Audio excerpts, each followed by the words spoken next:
Assalamualaikum warahmatullahi wabarakatuh. Kembali lagi bersama saya Siti Dewi Israatin Surah dengan NIM 2062300005. Saya dari program studi Radis Fisika semester 5 Fakultas Tarbiyah dan Keguruan Universitas Islam Negeri Sultan Taha Syaifuddin Jambi, di mana kali ini saya akan mempresentasikan hasil tugas fisika lingkungan saya dengan judul Tanah, di mana kali ini dengan dosen pengampu Bapak Bobi Yasman Purnama MPD. Sebelum memasuki pengertian tentang tanah, kita akan membahas pendahuluannya terlebih dahulu. Tanah merupakan sumber daya alam yang memiliki peranan sangat vital bagi keberlangsungan kehidupan di bumi.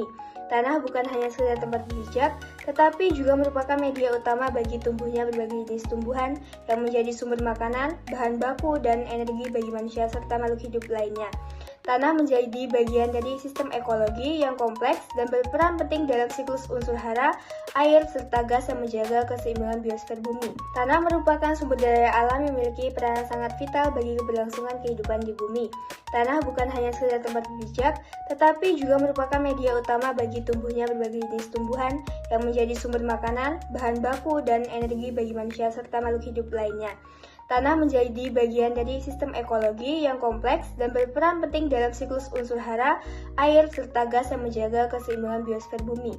Pengertian tanah. Tanah merupakan salah satu komponen utama lingkungan yang memiliki peran fundamental dalam menunjang kehidupan di bumi. Secara umum, tanah dapat diartikan sebagai lapisan permukaan bumi yang terbentuk dari hasil pelapukan batuan dan bahan organik.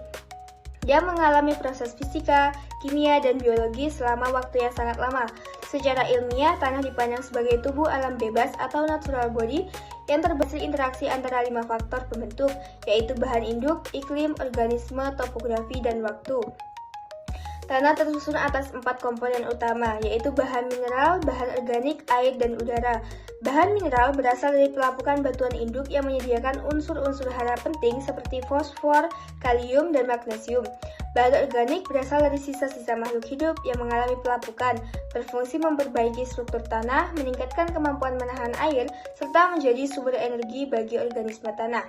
Air dan udara dalam tanah berperan penting bagi proses biologis dan kimiawi, seperti pertukaran ion, pelarutan zat hara, dan respirasi akar tanaman. Nah, untuk proses pembentukan tanah atau pedagogenesis, proses ini dipengaruhi oleh berbagai faktor lingkungan yang saling berinteraksi dalam waktu yang panjang. A. Tahapan umum pembentukan tanah. Proses pembentukan tanah pada dasarnya melalui beberapa tahapan penting, yaitu yang pertama, pelapukan batuannya.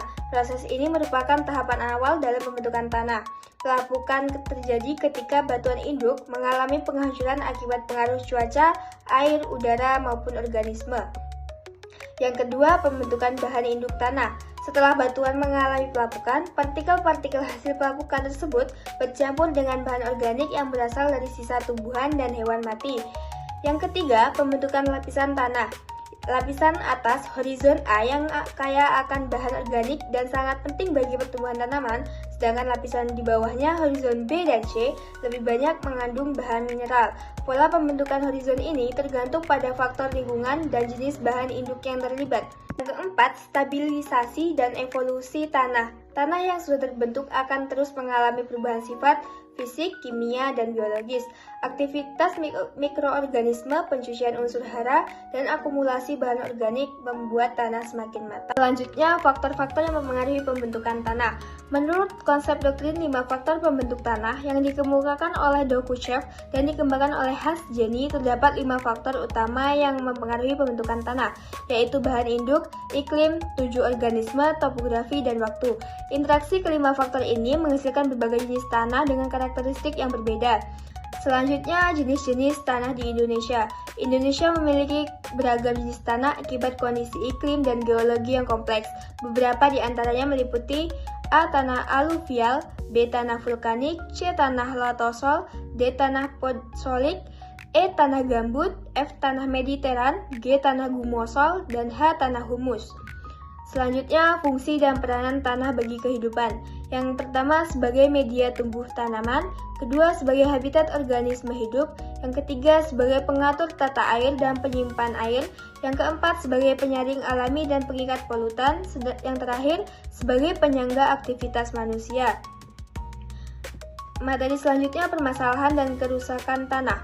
Yang pertama itu erosi tanah, pencemaran tanah, penurunan kesuburan tanah dan kekeringan dan desertifikasi. Upaya untuk pelestarian dan konservasi tanah. Yang pertama, reboisasi dan penghijauan. Kedua, pembuatan terasering. Ketiga, pemanfaatan pupuk organik.